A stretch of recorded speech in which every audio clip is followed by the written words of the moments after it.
Support comes from Gemma, architects, planners, and designers seeking to bring joy to their clients and communities. Details at gemastl.com. This is St. Louis on the Air from St. Louis Public Radio. I'm Elaine Cha.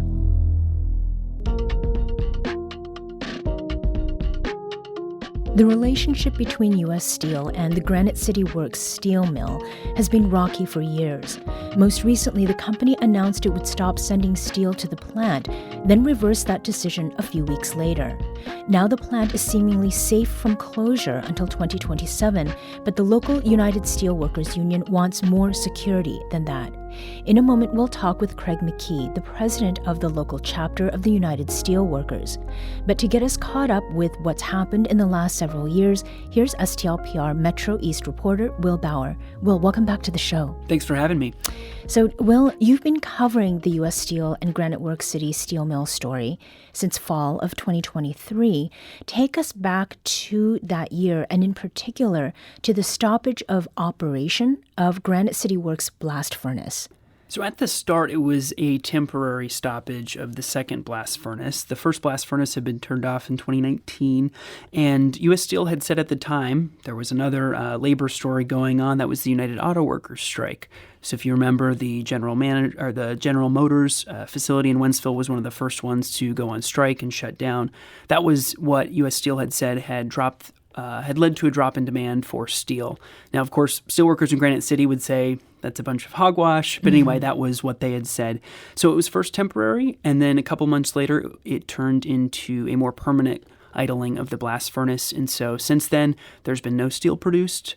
Just steel slabs have been getting shipped in to Granite City to be processed. Mm-hmm. And what were the immediate consequences of that stoppage of the blast furnace that you've just referred to? So initially, right, it was just going to be a few hundred workers that were laid off because of the temporary blast furnace idling. But when it became more of a permanent move, those temporary layoffs would have turned into more permanent layoffs. So that would have led to the facility right now employs generally 800 to 900 employees. So a reduction in force, I guess, is the easiest way to answer that question. Now, Nippon Steel Corporation entered the picture in December that same year, in 2023. How did that come about, Will? So as all of that was happening, right, we're making the decisions with the blast furnaces. There is a company in Cleveland called Cleveland Cliffs. It's an American company that had made a unsolicited, out-of-the-blue offer for the entire portfolio of U.S. Steel at about $7 billion. U.S. Steel had said no. And over the course of the next couple of months, a bunch of different companies had kind of expressed some interest. And the winner was the Japanese company Nippon.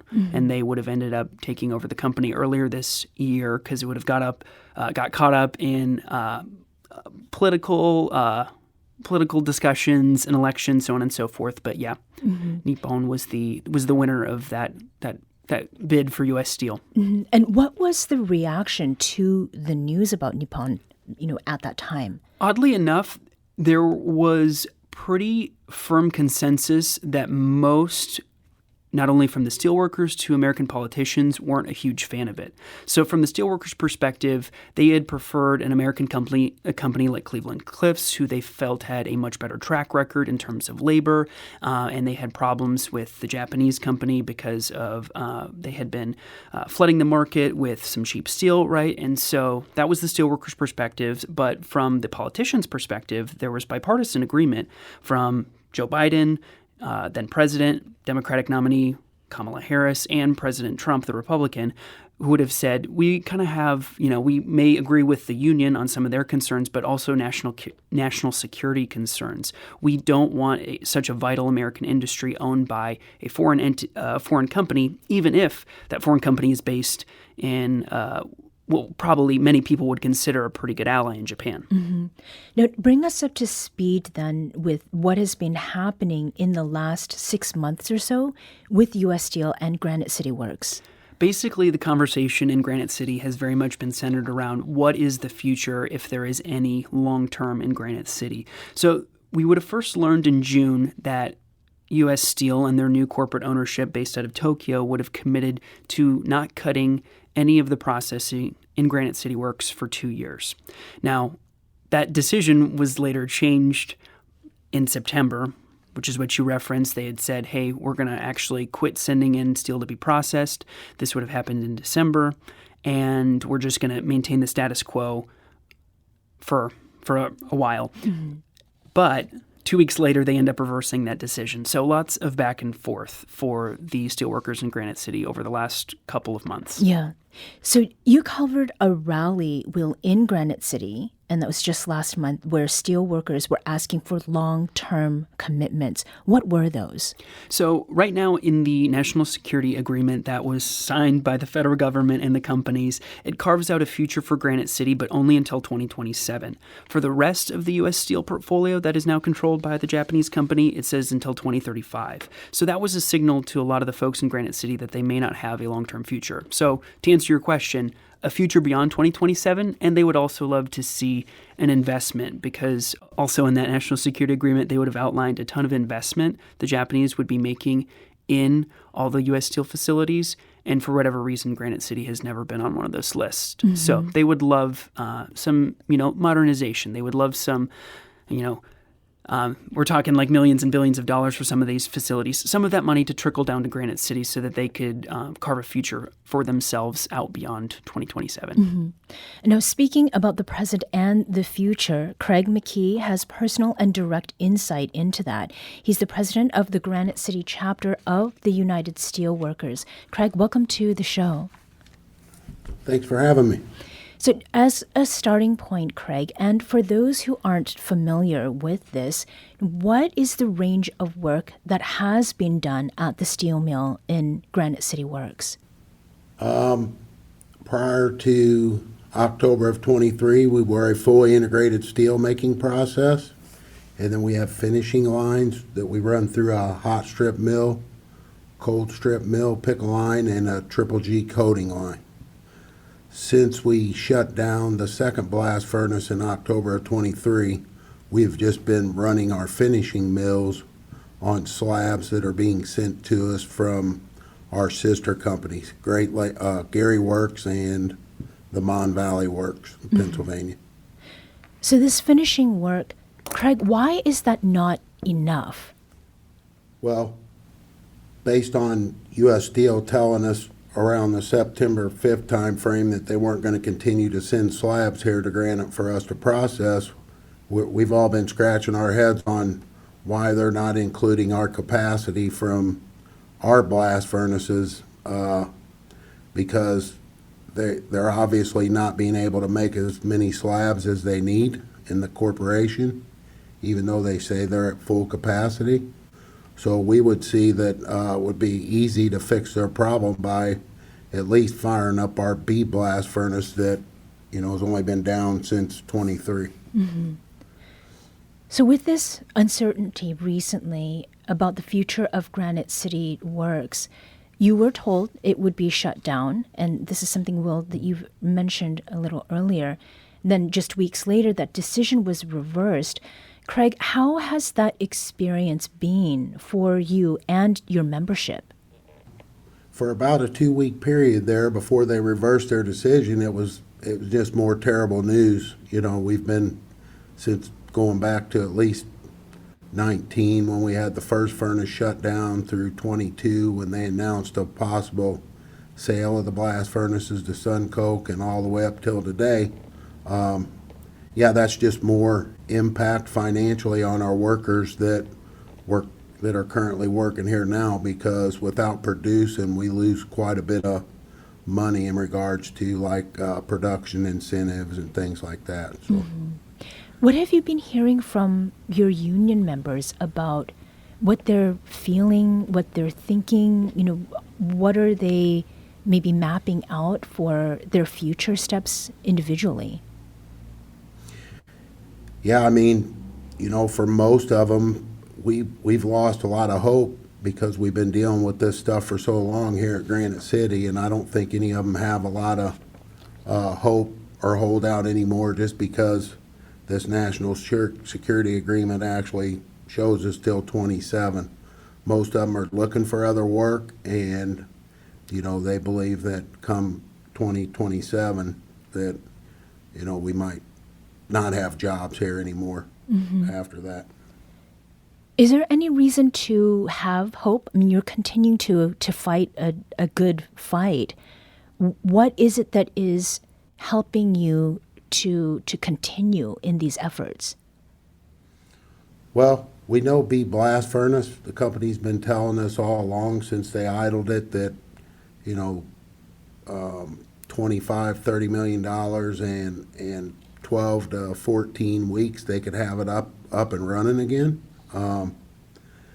We also know that, if the tariffs drive the price of steel up, that U.S. Steel in the past has been known to try to seize on that every time they can get the opportunity to make some money. So we still believe that a good answer to their problem would be going ahead and restarting our B blast furnace. And as history's shown, when we get those opportunities, a lot of times that keeps our torches going longer, so to say. Mm-hmm. We're going to take a quick break, but we'll be back very shortly to continue this conversation. This is St. Louis on the Air on St. Louis Public Radio.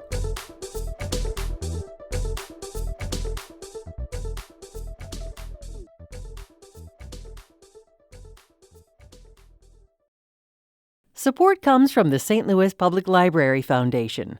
During these challenging times, free access to digital resources is a necessity. You can help our community stay connected. Support your St. Louis Public Library at slpl.org. Welcome back. I'm Elaine Cha. We're talking this hour about continuing uncertainty at the Granite City Works steel mill. Here to do that with us is Granite City Steelworkers Union President Craig McKey and STLPR Metro East reporter Will Bauer. Will, earlier you had mentioned national security, and so politics like this all comes into play. What role did the Trump administration play in all of what we've been talking about? So at first, right, they had been opposed to the deal. I think many people would say the state of Pennsylvania probably played a really big role in the Trump administration's willingness to say, hey, we'll block this deal. Big swing state, right? Steelworkers Union in Pennsylvania, probably a huge stakeholder, right, in local politics. But earlier this year, right, they would have kind of went back on, or the Trump administration would have went back on their words after they felt like, the Japanese had vowed to make so many billions of dollars of investment at the U.S. steel facilities. For whatever reason, Granite City is not one of them. And maybe second portion of this is that from best we can tell, based on some pretty vague comments from the U.S. Secretary of Commerce, Howard Lutnick, they would have at some point exercised their what's known as a golden share. Essentially, that's just a veto power that is negotiated in that national security agreement that Craig was just mentioning that allows them to maybe veto a further idling, closing, or sale of Granite City Works until 2027. Mm-hmm. So when U.S. Steel had said, hey, we're going to quit shipping in steel, from best we can tell, the Trump administration at some point would have said, hey, you can't do that. That's in our national security agreement. You've got to, honor, this agreement that we would have gone into. Mm-hmm. So the plant is seemingly safe from closure until 2027, which is not that far down the road. Craig, to what extent does the Trump administration deserve credit for continuing operations at Granite City Works? Well, I know I'm speaking for my membership and myself. We're definitely thankful that we got captured in this national security agreement till 2027, but, we've stood behind our international from the beginning of this process in the sense that we think President Trump probably should have not approved the sale, because here we are today, 3 months after the sale, had we not got at least our finishing stuff under this agreement till 27, 3 months after the deal was done, they was planning on taking us out. So that none of that could have happened if this sale wouldn't have went through. U.S. Steel was a profitable company at the time. I understand they had to go into the strategic review process because of Cliffs making an offer.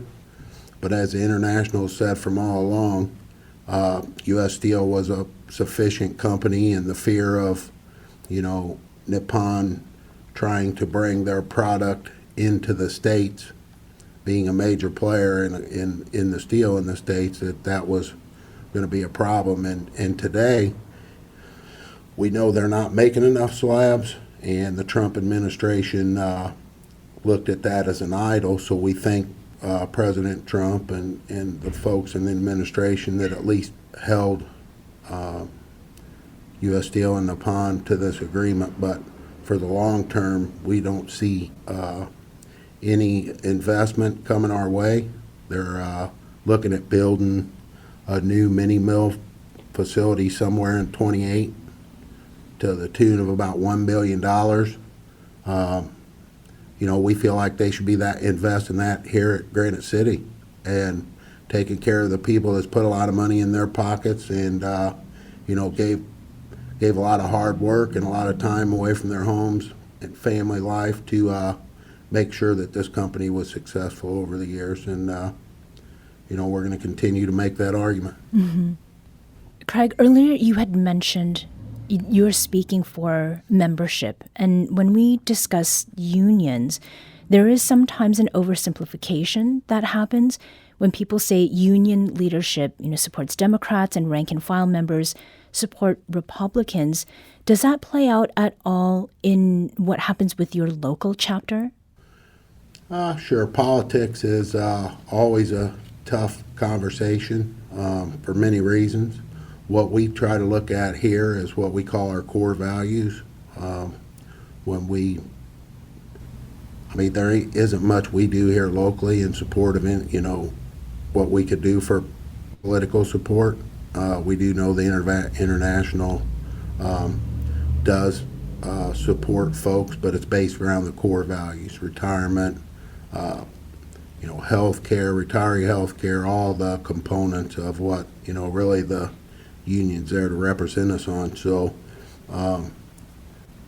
our membership here definitely are hoping that the Trump administration, through the Golden Share, might intervene on this one. But we're trying to do the things and get the right messages to folks in the administration to make sure that they're taking a look to see that, there's not something they may be able to do if they feel like they need to advise U.S. Steel or Nippon to add capacity in the United States. And that capacity, it sounds like, bottom line, what you and your members want is to work, plain and simple. What do you hope the Trump administration will do going forward? Well, in our current situation, even though they've made the commitment to ship the slabs back to Granite, it just makes us wonder where either they're going to turn away customers or backlog metal to the Calvert facility, or, what we've been fearful of all along, are they going to get slabs outside and get them in here to the States instead of adding capacity to the company here? Mm-hmm. Craig, you are talking with us about something that is a news story. And on our show, we want to try to make it very clear to people that what we're talking about related to the news has to do with people's lives. And when I asked the question about, bottom line and being able to work, you talked about retirement and you talked about healthcare. And these are needs that people have. What is your personal history with Granite City, and why is this all important to you, what we've been discussing, beyond the position that you occupy with the steelworkers? Yeah, I hired in 1997 at the Coke Batteries, and been an employee of this company.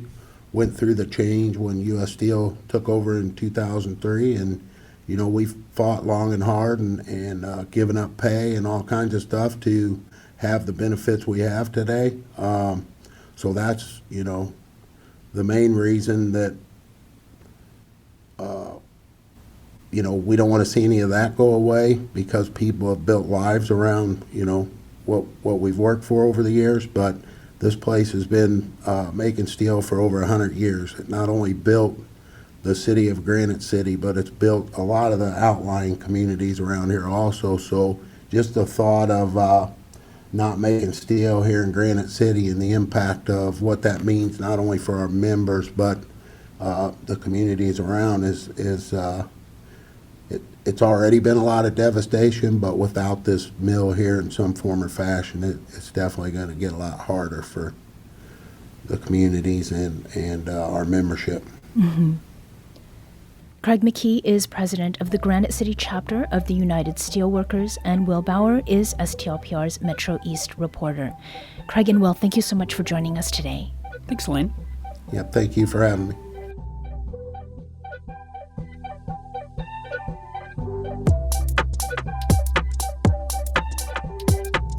This episode was produced by Olivia Mizell. Audio engineering and sound design by Aaron Dorr. Our executive producer is Alex Hoyer. St. Louis on the Air is a production of St. Louis Public Radio. Understanding starts here. Do you find yourself regularly listening to episodes of St. Louis on the Air? Suggest us to a friend you think might enjoy our conversations, and leave us a review and rating on Apple Podcasts on the App Store. It's the simplest way to help people discover our show. Thank you. St. Louis Public Radio is a member-supported service of the University of Missouri St. Louis.